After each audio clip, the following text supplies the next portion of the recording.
मुख्यमंत्री मनोहर लाल की Shri Kedarnath shrine board की बैठक की अध्यक्षता। कहा, कपाल मोचन मेले में करें विशेष इंतजाम, मेला परिसर में बनाएं हेल्थ चेकअप काउंटर।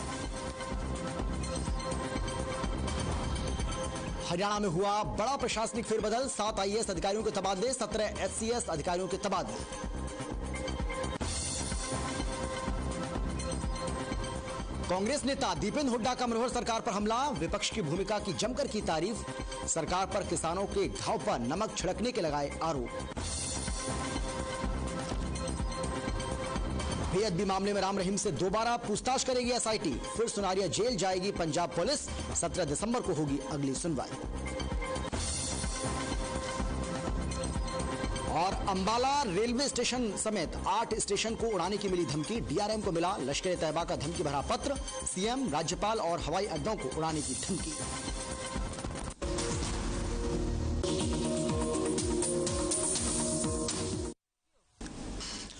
नमस्कार, आप देख रहे हैं हर खबर हरियाणा और आपके साथ मैं हूं अमित शर्मा।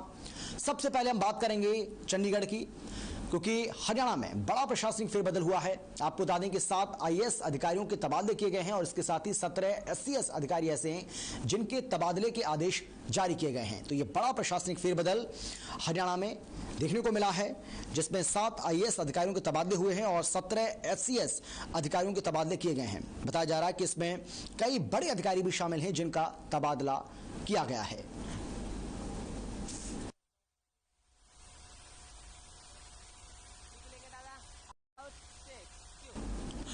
हरियाणा के मुख्यमंत्री मनोहर लाल ने कहा है कि आद्री बद्री धार्मिक स्थल को पर्यटन के रूप में विकसित करने के लिए श्राइन बोर्ड व्यापक स्तर पर योजना बनाकर काम करे। इसके अलावा आवागमन के लिए जगाधरी से आदि बद्री तक स्थायी बस सेवा शुरू की जाए। मुख्यमंत्री ने श्री कपाल मोचन, श्री बद्रीनारायण और श्री केदारनाथ श्राइन बोर्ड बैठक की अध्यक्षता की और इसी दौरान ये सब बातें उन्होंने कही।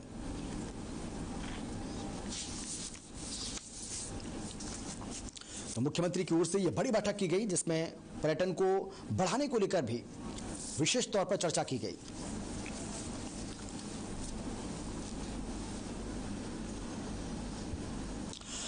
और चलिए बात करेंगे पटौदी की, जहां हरि मंदिर संस्थाओं के संचालक महामंडलेश्वर स्वामी धर्मदेव 13 नवंबर की शाम षष्ठी पूर्ति महोत्सव धूमधाम से होगा। आयोजन में बड़ी संख्या में श्रद्धालु और राजनीतिक दलों के नेता शामिल होंगे। आपको बता दें कि आयोजन में मुख्यमंत्री मनोहर लाल, बीजेपी प्रदेश अध्यक्ष ओपी धनखड़, बिजली मंत्री रणजीत सिंह चौटाला, सहकारिता मंत्री डॉक्टर बनवारी लाल सहित अनेक नेता और श्रद्धालु भाग लेंगे। और उसके बाद 6, साढ़े 6 बजे कुछ नेता जो इसमें आने वाले हैं, जैसे आपने कहा कि मेरे प्रेमास्पद, स्नेहास्पद, बहुत स्नेह है, आत्मीयता है, श्रीमान श्री मनोहर लाल खट्टर जो इस समय हरियाणा के वर्तमान मुख्यमंत्री हैं, उनका स्नेह, उस स्नेह के उस प्यार को, नाते को निभाते हुए वो भी स्वयं एक तरह से बधाई देने के लिए पहुंच रहे हैं। और उनके साथ साथ हरियाणा प्रदेश के भारतीय जनता पार्टी के वर्तमान अध्यक्ष श्री ओम प्रकाश धनखड़ जी, वो भी यहाँ पर उपस्थित रहेंगे, मौजूद रहेंगे, उनकी गरिमा में उपस्थिति होगी। उसके अलावा श्री रणजीत सिंह चौटाला जो विद्युत मंत्री हैं, बिजली मंत्री हैं, उनके साथ साथ डॉक्टर बनवारी लाल जी हमेशा आते रहते हैं, सहकारिता मंत्री हैं, 2 मंत्री भी हो गए। इसके साथ साथ जो हमारे कुछ सम्मानित विधायक, पूर्व मंत्री हमारे राव नरवीर सिंह जी हैं, हमारे पटौदी क्षेत्र के विधायक श्रीमान सत्यप्रकाश जरावता जी हैं। पंजाब के फरीदकोट में श्री गुरु ग्रंथ साहिब की बेअदबी मामले में डेरा सच्चा सौदा के प्रमुख गुरमीत राम रहीम से दोबारा से पूछताछ होगी। पंजाब पुलिस की स्पेशल इन्वेस्टिगेशन टीम फिर से रोहतक की सुनारिया जेल आएगी। शुक्रवार को पंजाब और हरियाणा हाईकोर्ट में सरकारी वकील ने रिपोर्ट पेश करने के लिए 4 हफ्ते का वक्त मांगा। उन्होंने कहा कि अभी राम रहीम से और पूछताछ होनी है।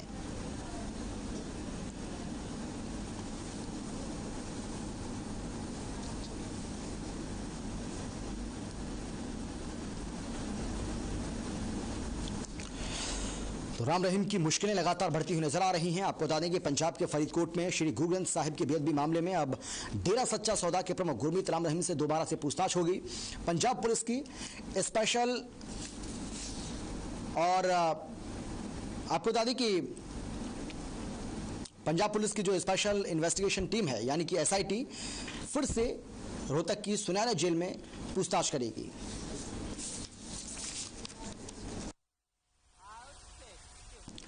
चरखी दादरी के गांव चरखी में कांग्रेस नेता दीपेंद्र सिंह हुड्डा ने एक कार्यक्रम में शिरकत की। इस दौरान उन्होंने मीडिया से बातचीत करते हुए कहा है कि बीजेपी सरकार में किसान चारों तरफ से परेशान है।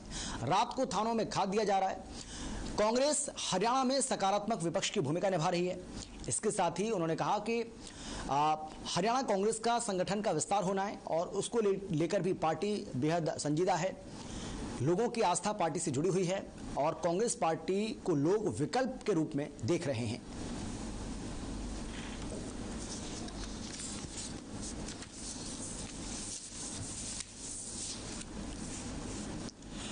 महेंद्रगढ़ जिले के सतनाली में वीर शिरोमणि महाराणा प्रताप स्मृति दिवस पर आयोजित कार्यक्रम में हरियाणा के परिवहन मंत्री मूलचंद शर्मा मुख्य अतिथि के तौर पर पहुंचे, जहां उन्होंने कहा कि महाराणा प्रताप किसी एक बिरादरी के नहीं हैं बल्कि भारत के लाल थे। उन्होंने महाराणा प्रताप सामुदायिक केंद्र के लिए 21 लाख रुपए देने की घोषणा भी की। साथ ही सतनाली कॉलेज के लिए स्पेशल बस चलाने की घोषणा की। इस मौके पर नागरिकों की ओर से सतनाली कॉलेज के लिए स्पेशल बस चलाने की मांग रखी, जिस पर परिवहन मंत्री ने कल से ही बस चलाने के निर्देश जारी कर दिए। वहीं परिवहन मंत्री ने कहा कि पर्ची और खर्ची का जमाना था, लेकिन मनोहर लाल के नेतृत्व में हरियाणा सरकार ने मेरिट के आधार पर नौकरी देने का काम किया। अब गरीब से गरीब घर के बच्चे भी अच्छे पदों पर भर्ती हो रहे हैं। हरियाणा प्रदेश के युवाओं में शिक्षा के प्रति भरोसा जागा है। सतनाली महाराणा प्रताप भवन का जो आज आयोजन रखा है तो सरकारी कर्म था और महाराणा प्रताप किसी एक समाज राजपूत के नहीं, छत्तीसगढ़ और महाराणा प्रताप ने देश की रक्षा करी थी, कोई विशेष एक बिरादरी नहीं करी। ऐसे भवन के आज जो हम सब लोग धर्मवीर जी हैं, रामलाल शर्मा जी, तो उसका जो भवन का जो निर्माण है उसके सभी हम लोग हैं जल्दी भवन का निर्माण पूरा और जल्दी जैसे बनते तैयार हैं। आज ट्रांसपोर्ट मिनिस्टर पंडित मूलचंद शर्मा हमारे बीच में आए, हमारे निवेदन पर आए और चौधरी धर्मवीर हमारे सांसद, बीजेपी जिला अध्यक्ष राकेश, पूरी बीजेपी यहाँ पर आज कार्यक्रम में आई महाराणा प्रताप सामुदायिक भवन के लिए। और पंडित मूलचंद जी ने, धर्मवीर जी ने, सबने इसकी आधारशिला धर्मवीर जी ने हमने रखी थी, ये पूरा होगा। अंबाला डीआरएम को रेलवे स्टेशन को उड़ाने वाला धमकी भरा पत्र मिला है, जिसकी शिकायत अंबाला पड़ाव थाने में रेलवे ने की। 29 तारीख को यह पत्र अंबाला डीआरएम को मिला, जिसके बाद आरपीएफ और जीआरपी सतर्क हो गए। इसकी शिकायत अंबाला पुलिस को भी दी गई। अंबाला पुलिस जांच में जुट गई है और हर पहलू पर बारीकी से नजर बनाए हुए है। अंबाला स्टेशन के अलावा और भी कई जगह के स्टेशन को उड़ाने की बात पत्र में लिखी गई। पत्र में नीचे आरोपी ने अपना नाम भी लिखा है। एक पत्र 29 अक्टूबर को डीआरएम ऑफिस में प्राप्त हुआ था, जो उन्होंने आरपीएफ को मार्क कर दिया था। आरपीएफ ने 10 नवंबर को हमारे पास एफआईआर रजिस्टर कराई थी। हमने एफआईआर रजिस्टर करके तफ्तीश कर रहे हैं। इस बारे में विशेष तौर पर मीटिंग भी की गई है। विशेष टीम गठित करके इसका प्रयास कर रहे हैं, कहाँ से आया, कैसे आया। इसमें आरोप है कि कंबाड़ा कैंट, पानीपत, हिसार, सिरसा, काफी स्टेशनों को, रेवाड़ी, इनको उड़ाने की धमकी दी गई है। गुरुद्वारों को हिमाचल में और काफी लोग मतलब लिखा गया है, नीचे नाम लिखा हुआ है रेकमेंडर। हरियाणा के रेलवे स्टेशनों को उड़ाने की धमकी मिली। 26 नवंबर और 6 दिसंबर को बम के धमाके करने का दावा किया गया, लेकिन धमकी भरा पत्र मिलने के बाद पानीपत रेलवे स्टेशन पर पुलिस नहीं दिखी। पुलिस स्टेशन पर आने जाने वाले किसी भी यात्री की जांच करती हुई नजर नहीं आई। रेलवे स्टेशन के गेट पर सुरक्षा के कोई खास इंतजाम देखने को नहीं मिले। सुरक्षा अपना स्पेशल चेकिंग चलाई गई है। हमारे यहाँ हफ्ते में एक दिन ड्यूटी चेकिंग आती है। अपना जिस तरह मान लिया पसंद व्यक्ति व्यक्ति मिलता है तो उसकी अच्छी तरह पूछताछ की जा रही है।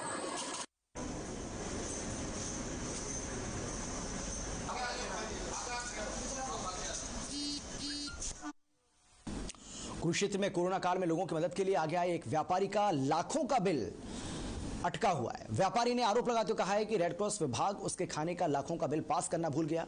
व्यापारी बिल पास कराने के लिए कई बार अधिकारियों के चक्कर लगा चुका है। अब थक हारकर व्यापारी ने रेड क्रॉस प्रदेश सचिव के दरबार में गुहार लगाई। शिकायतकर्ताओं को प्रदेश सचिव ने आश्वासन दिया कि आपकी समस्या का समाधान होगा। दरअसल अन्नपूर्णा के मालिक अवनी गुप्ता ने कोरोना काल में उपायुक्त कार्यालय और कोरोना सेंटर में उपस्थित लोगों को खाना खिलाया, जिसका बिल 1,69,000 है, जिसका इंतजार व्यापारी को अब भी है।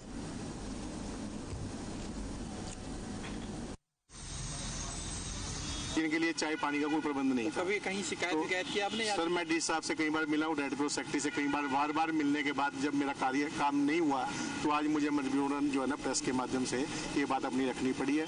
मैं DRO मैडम से भी कई बार मिला हूँ, उन्होंने रेड क्रॉस सेक्रेटरी को भी कहा है, रिमाइंडर भी भेजे हैं, ये कागज पड़े हैं, प्रूफ है, सब कुछ पड़ा है। लेकिन ये कोई आज मैं अधिकारी DL शर्मा जी चंडीगढ़ से आए हुए थे, उनको भी मैंने अपनी बात को रखा और मैं मीडिया के सामने भी अपनी बात मीडिया के माध्यम से रख रहा हूँ, ताकि क्योंकि ये लोग प्रशासन को बदनाम कर रहे हैं, DC साहब को बदनाम कर रहे हैं, CM हरियाणा को बदनाम करने का शायद कार्य कर रहे हैं, लोगों की पेमेंट अटका के। क्योंकि किसी भी अधिकारी को इतने महीने 14, 15, 20 महीने किसी की फाइल रोकने का कोई अधिकार नहीं है। CM साहब तो ये कहते हैं कि 10 दिन के अंदर फाइल हो जानी चाहिए, आप ऑब्जेक्शन लगाओ या उसको फाइल को करो।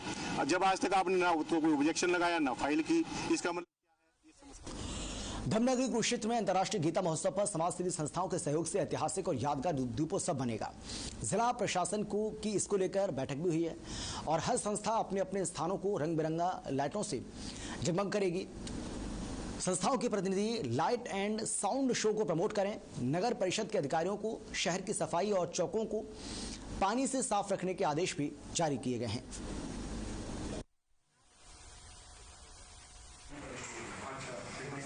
आज जो हमारे एरिया में Kurukshetra university, national institute of design, NIT के जो रजिस्ट्रार हैं या अन्य ऑर्गेनाइजिंग सेक्रेटरीज हैं, उनके साथ एक मीटिंग की गई है, जिसमें विभिन्न कार्यक्रम हैं गीता जयंती से संबंधित, जैसे अंतर्राष्ट्रीय गीता सेमिनार है या अन्य डिज़ाइन से रिलेटेड कार्य हैं, उनके बारे में किस तरह ये संस्थान अपना सहयोग दे सकते हैं, उस संबंध में आज मीटिंग आयोजित की गई थी, जिसमें माननीय उपायुक्त महोदय के द्वारा ये निर्देश दिए गए हैं कि सभी संस्थान इसमें अपना सहयोग दें और इस कार्यक्रम में जो स्टूडेंट्स हैं उनको भी इसमें एक लर्निंग एक्सपीरियंस होगा। जैसे पिछली बार भी हमने डिज़ाइन इसके जो मास कॉम के स्टूडेंट्स के साथ एक टीम लेके पूरा सोशल मीडिया कैंपेन चलाया था, तो उसी कड़ी में इस बार भी हम मैक्सिमम योगदान इन यूनिवर्सिटीज़ के सहयोग से इस गीता जयंती।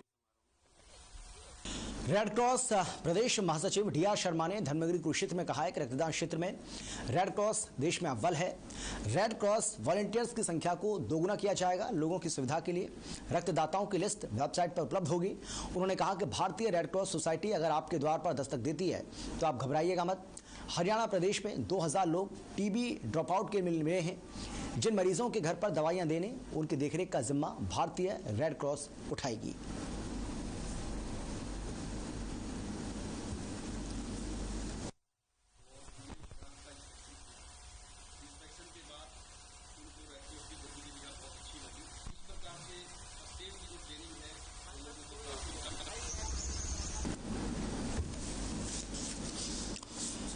तो रेड क्रॉस का ये सराहनीय कदम, आपको बता दें कि रेड क्रॉस प्रदेश महासचिव और रेड क्रॉस के जो प्रदेश महासचिव हैं DR शर्मा, उन्होंने कुरुक्षेत्र में कहा है कि रक्तदान क्षेत्र में रेड क्रॉस देश में अव्वल है। रेड क्रॉस वॉलंटियर्स की संख्या को दोगुना किया जाएगा। लोगों की सुविधा के लिए रक्तदाताओं की लिस्ट वेबसाइट पर उपलब्ध होगी। उन्होंने ये भी कहा है कि भारतीय रेड क्रॉस सोसाइटी अगर आपके द्वार पर दस्तक देती है तो आप घबराइएगा मत। हरियाणा प्रदेश में 2000 लोग TB ड्रॉप आउट के मिले हैं और जिन मरीजों के घर पर दवाइयां देने और उनकी देखरेख का जिम्मा भी भारतीय रेड क्रॉस उठाएगी।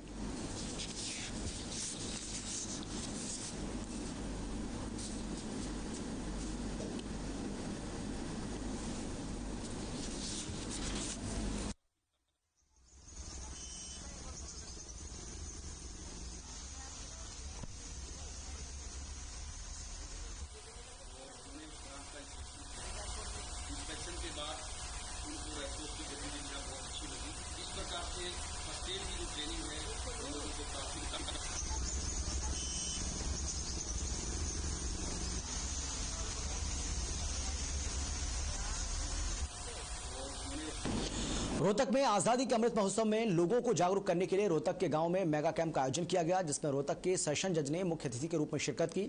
लेकिन लोगों को सरकारी स्कीमों की जानकारी देने के लिए लगाए गए मेगा कैंप में ज्यादातर शिकायतें मंत्री और MP के खिलाफ आईं, जिसके बाद सेशन जज ने शिकायतों को संबंधित नेताओं तक पहुंचाने का भरोसा दिया।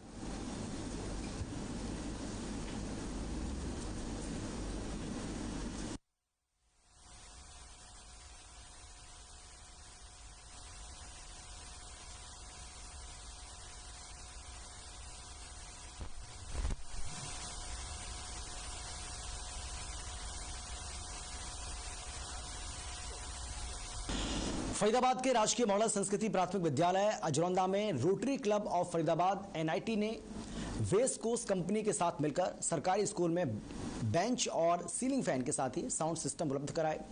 इस मौके पर बतौर मुख्य अतिथि के रूप में विधायक नरेंद्र गुप्ता और जिला शिक्षा अधिकारी रितु चौधरी मौजूद रहे। इस मौके पर विधायक नरेंद्र गुप्ता ने कहा है कि बीजेपी सरकार में संस्कृति के साथ ही आधुनिक शिक्षा की शुरुआत की गई, जिसे लेकर हरियाणा में सरकारी स्कूलों में मॉडल संस्कृति स्कूलों की शुरुआत की गई है।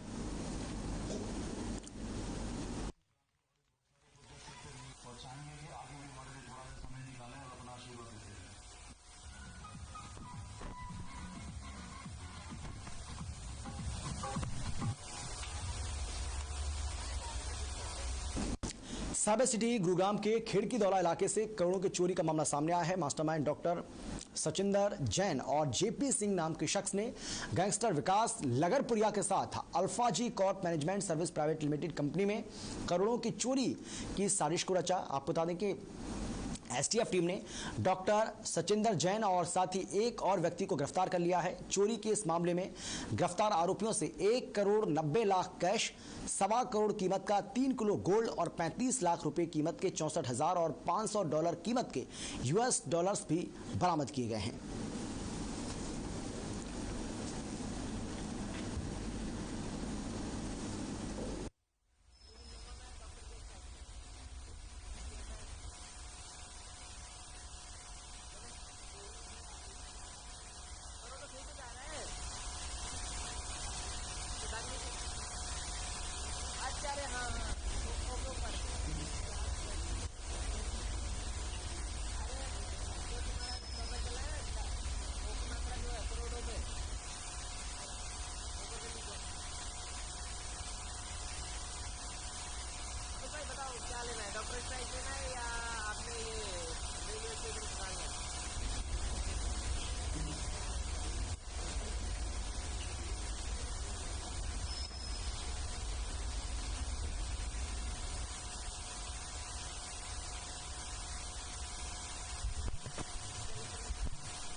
तो गुरुग्राम का ये मामला है, ये हाई प्रोफाइल मामला सामने आया है, जहां पर एक डॉक्टर ने बहुत बड़ा खेल कर दिया। करोड़ों की चोरी का ये डॉक्टर जो है वो मास्टरमाइंड निकला है। ये अपने आप में बहुत चौंकाने वाला मामला। डॉक्टर जिसको भगवान का दर्जा दिया जाता है और उसी डॉक्टर ने किस तरीके से पूरा का पूरा खेल किया, किस तरीके से इस करोड़ों की चोरी को अंजाम दिया है, ये अपने आप में बेहद चौंकाने वाला।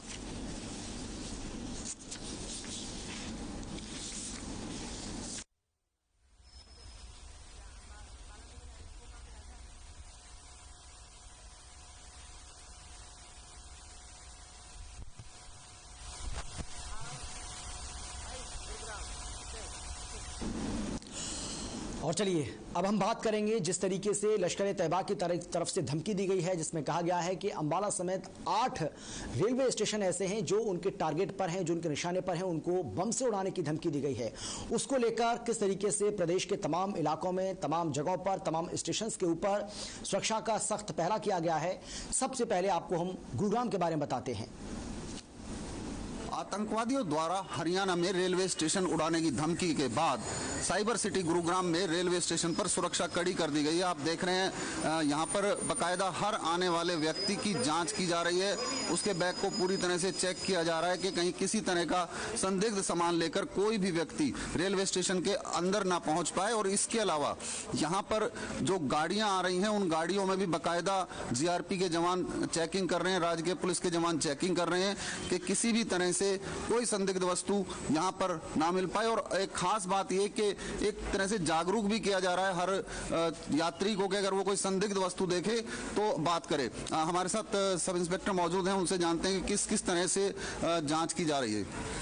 हमारे स्टेशन के ऊपर वर्दी में और सिविल पर्चा में आने जाने सभी यात्रियों को संदिग्ध नजर से देखा जा रहा है और जिन पर शक होता है उनका सबका सामान चेक किया जाता है। हमारे वर्दी में और सिविल पर्चा में चेकिंग पर आदमी लगाए हुए हैं, सभी आदमी पर गहनता से चेकिंग की जा रही है। तो जैसा कि आप देख रहे थे कि बता रहे हैं कि गहनता से चेकिंग की जा रही है ताकि कोई भी संदिग्ध स्टेशन के अंदर या ट्रेन के अंदर घुस ना पाए। और इसके अलावा सादी वर्दी में भी बाकायदा जो है जवान पुलिस के यहाँ पर लगे हुए हैं जो लगातार ट्रेन के अंदर और आने जाने वालों पर निगाह रखे हुए हैं। कैमरामैन प्रवीण कुमार के साथ प्रवीण शर्मा, हर खबर हरियाणा। अंबाला उन रेलवे स्टेशन में शामिल है जिसको दहनाने की बात कही गई है, जिसको बम से उड़ाने की बात कही गई है। और इसके साथ ही बाकी जिस तरीके से हम लगातार आपको बता रहे हैं कि कुल मिलाकर 8 ये रेलवे स्टेशन हैं जिनको उड़ाने की बात कही गई है। अंबाला में किस तरीके से सुरक्षा के पुख्ता बंदोबस्त है, देखिए आप। अंबाला रेलवे डीआरएम को एक पत्र मिलता है जिसमें लिखा जाता है उग्रवादियों द्वारा कि हम अंबाला स्टेशन को उड़ा देंगे। इसके मद्देनजर आज अंबाला रेलवे पुलिस ने पूरी चेकिंग कर रही है। मैं अपने कैमरा पर्सन से कहूँगा वो दिखाने की कोशिश करें। जैसे कि आप देख सकते हैं हर आने जाने वाले यात्री की चेकिंग की जा रही है। सामान को एक्सरे मशीन से निकाला जा रहा है। कोई भी यात्री हो उसको बिना चेकिंग से रेलवे के अंदर नहीं जाने दे रहे। रेलवे स्टेशन से पुलिस पूरी तरह तैनात है। हर आने जाने वाले की चेकिंग की जा रही है।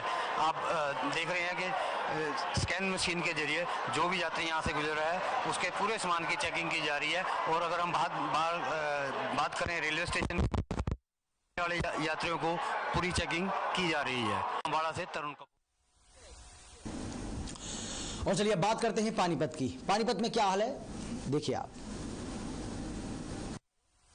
नमस्कार, आप देख रहे हैं हर खबर हरियाणा और इस वक्त हम पानीपत के रेलवे स्टेशन पे आए हैं। और आतंकी संगठन द्वारा जो रेलवे स्टेशन को उड़ाने की धमकी दी गई है उसके चलते पानीपत के रेलवे स्टेशन को भी उड़ाने की धमकी दी गई है, जिसके चलते हम यहाँ पर आए हैं और ग्राउंड रिपोर्ट यहाँ पर ले रहे हैं। जहाँ पर पुलिस कर्मियों की यहाँ पर गश्त बढ़ा दी गई है और सिविल ड्रेस में पुलिसकर्मी यहाँ पर लगातार गश्त कर रहे हैं। वहीं उन्होंने कहा कि वह 24 घंटे लगातार पानीपत के रेलवे स्टेशन पर गश्त कर रहे हैं, जिसके चलते आप सामने देख पा रहे हैं कि पुलिसकर्मी मुस्तैद है। और सिविल ड्रेस में भी यहाँ पर महिला कांस्टेबल और जेंट्स कांस्टेबल यहाँ पर लगातार गश्त कर रहे हैं। यहाँ पर पुलिस अधिकारी ईश्वर सिंह हैं, उनसे बात करते हैं कि उन्होंने पानीपत रेलवे स्टेशन की किस तरह सुरक्षा के पुख्ता इंतजाम किए हैं, उनसे बात करते हैं। ईश्वर सिंह जी, आतंकी संगठन द्वारा पानीपत के रेलवे स्टेशन को भी उड़ाने की धमकी दी गई है, क्या कहना था, किस तरह? इसके प्लेटफॉर्म के ऊपर सुरक्षा बढ़ाई हुई है। दिन रात वर्दी में भी और सिविल कपड़े में ड्यूटी लगाई हुई है। सभी जगह चेकिंग की जा रही है तसल्ली से। और अपना गश्तों में भी लगा रखी है ड्यूटी, एक जगह 2 जगह नहीं, सभी जगह चेकिंग जबरदस्ती से चला रखी है। पुलिसकर्मी रात को भी गश्त करें स्टेशन? रात को भी ड्यूटी लगा रखी है, दिन में भी और रात को भी, सिविल में भी वर्दी में दिन रात ड्यूटी पे रहते हैं। यहाँ पर पुलिस अधिकारी ईश्वर सिंह ने जानकारी देते बताया कि उन्होंने यहाँ पर 24 घंटे के लिए पुलिसकर्मियों की यहाँ पर ड्यूटी लगा दी है, जो दिन रात यहाँ पर रेलवे स्टेशन पर वो गश्त कर रहे हैं और आने जाने वाले का सामान भी चेक किया जा रहा है। हम तस्वीरों में शायद देख पा रहे हैं कि पुलिसकर्मी यहाँ पर संदिग्ध जो व्यक्ति मिलता है उनके वो सामान की चेकिंग भी कर रहे हैं। पानीपत से हर खबर हरियाणा के लिए सिरसा का क्या हाल है, सिरसा में कैसे इंतजाम किए गए हैं, किस तरीके से सुरक्षा व्यवस्था को चाक चौबंद किया गया है और हर आने जाने वाले पर पैनी नजर पुलिस बनाए हुए है, ये भी जरा देखिए आप। संगठनों द्वारा हरियाणा के कुछ रेलवे स्टेशनों को उड़ाने की धमकी दी गई है, जिसके बाद से सिरसा की तस्वीरें आपसे दिखा देते हैं कि सिरसा में सिक्योरिटी यहाँ जीआरपी थाना और आरपीएफ थाना की तरफ से बढ़ा दी गई है। साफ तौर पर आने जाने वाले जो यात्री हैं उनके सामानों की चेकिंग की जा रही है और किसी भी संदिग्ध व्यक्ति पर विशेष तौर पर नजर रखी जा रही है ताकि किसी प्रकार की कोई गतिविधि ऐसी ना हो सके जिससे सिरसा का माहौल बिगड़ सके। तस्वीरों में आप साफ तौर पर देख रहे हैं कि जीआरपी थाना और आरपीएफ थाना दोनों थानों की पुलिस पूरी तरह से अलर्ट दिखाई दे रही है, मुस्तैदी से यहाँ अपनी ड्यूटी पर तैनात की गई है और आने जाने वाले स्टेशन पर जो यात्री हैं उनके सामान की चेकिंग की जा रही है। हमारे साथ हैं इंस्पेक्टर साहब, इनसे बातचीत करते हैं। सर, क्या कहेंगे, किस लिए सिक्योरिटी बढ़ाई गई है? ये हरियाणा के अंबाला समेत 8 रेलवे स्टेशनों को बम से उड़ाने की धमकी दे रखी है। एसपी साहब रेलवे हरियाणा की तरफ से दिशानुसार आने जाने वाली सभी गाड़ियां की चेकिंग करी जा रही है। सुबह और शाम जितनी में गाड़ियां गुजरती हैं सभी की चेकिंग की जा रही है और संबंधी व्यक्तियों के ऊपर पूरी निगाह रखी जा रही है। बैग चेक करे है, जाड़ और रेलवे प्लेटफार्म सभी की गहन चेकिंग की की जा रही है। जो स्टेशन पर जो पैसेंजर आ रहे हैं, क्या उनकी भी चेकिंग की जा रही है? हाँ जी, जो सिकंदी व्यक्ति दिखाई देता है सभी की चेकिंग करते हैं, जो सिकंदी व्यक्ति। तो ये थे पुलिस अधिकारी कुलदीप सिंह, जिनका साफ तौर पर कहना है कि स्टेशन पर सुरक्षा बढ़ा दी गई है और स्टेशन पर जो भी पैसेंजर आ रहे हैं उनकी गहनता से जांच की जा रही है और संदिग्ध व्यक्ति पर विशेष नजर की जा रही है। हर खबर हरियाणा के लिए सिरसा। और चलिए अब आपको हम दिखाते हैं हिसार का हाल क्या है, यहां पर कैसी सुरक्षा व्यवस्था है ये भी जान लीजिए। आतंकवादी संगठन लश्कर-ए-तोयबा द्वारा एक पत्र अंबाला मंडल को भेजा गया जिसमें धमकी दी गई कि बहुत सारे स्टेशनों को हरियाणा में उड़ाया जाएगा। उसके बाद कहीं न कहीं प्रशासन हरकत में आया और उस पत्र की जांच शुरू कर दी गई। लेकिन इस वक्त हम मौजूद हैं हिसार के रेलवे स्टेशन पर। ये शहर की तरफ जाने वाला मुख्य द्वार है, 1 नंबर और 2 नंबर, दोनों मुख्य द्वारों के बीच हम हैं। इसके साथ ही यहाँ पर जो है हिसार जंक्शन का पहला गेट है और दूसरा गेट है, दोनों के बीच में आवाजाही लागू है। यहाँ पर लोग बड़ी संख्या में आ जा रहे हैं, लेकिन प्रशासन की ओर से यहाँ पर कोई सघन अभियान देखने को नहीं मिल रहा। हो सकता है कि प्रशासन ने इसको किसी की शरारत मान लिया हो या फिर प्रशासन अपने सतर पर इस प्रकार की कोई कार्रवाई में जुटा हो जिससे उसकी जांच पड़ताल हो सके और उस पर कार्रवाई हो सके। लेकिन फिलहाल रेलवे जंक्शन हिसार की अगर बात करें तो आप देख सकते हैं बहुत सारी आवाजाही, बहुत सारे यात्री यहाँ पर मौजूद हैं, लेकिन ना 1 नंबर मुख्य द्वार पर कोई पुलिस का द्वारा सघन अभियान चलाया जा रहा है चेकिंग के लिए, ना अंदर के जो द्वार है उनके ऊपर भी किसी प्रकार का कोई हमें दिखाई दिया कि यहाँ पर कोई चेकिंग अभियान चलाया जा रहा है। अब देखने वाली बात है ये है कि जो अंबाला मंडल को पत्र मिला है वो सच में उस आतंकवादी संगठन का है या किसी द्वारा शरारत की गई है, लेकिन उसके बावजूद भी हिसार जंक्शन पर किसी प्रकार की पुलिस प्रशासन द्वारा ज्यादा मुस्तैदी नजर नहीं आई। अपने सहयोगी के साथ अनूप कुंडू, हर खबर हरियाणा, हिसार। और इसी के साथ इस बुलेटिन में फिलहाल इतना ही। आप देखते रहिए हर खबर हरियाणा।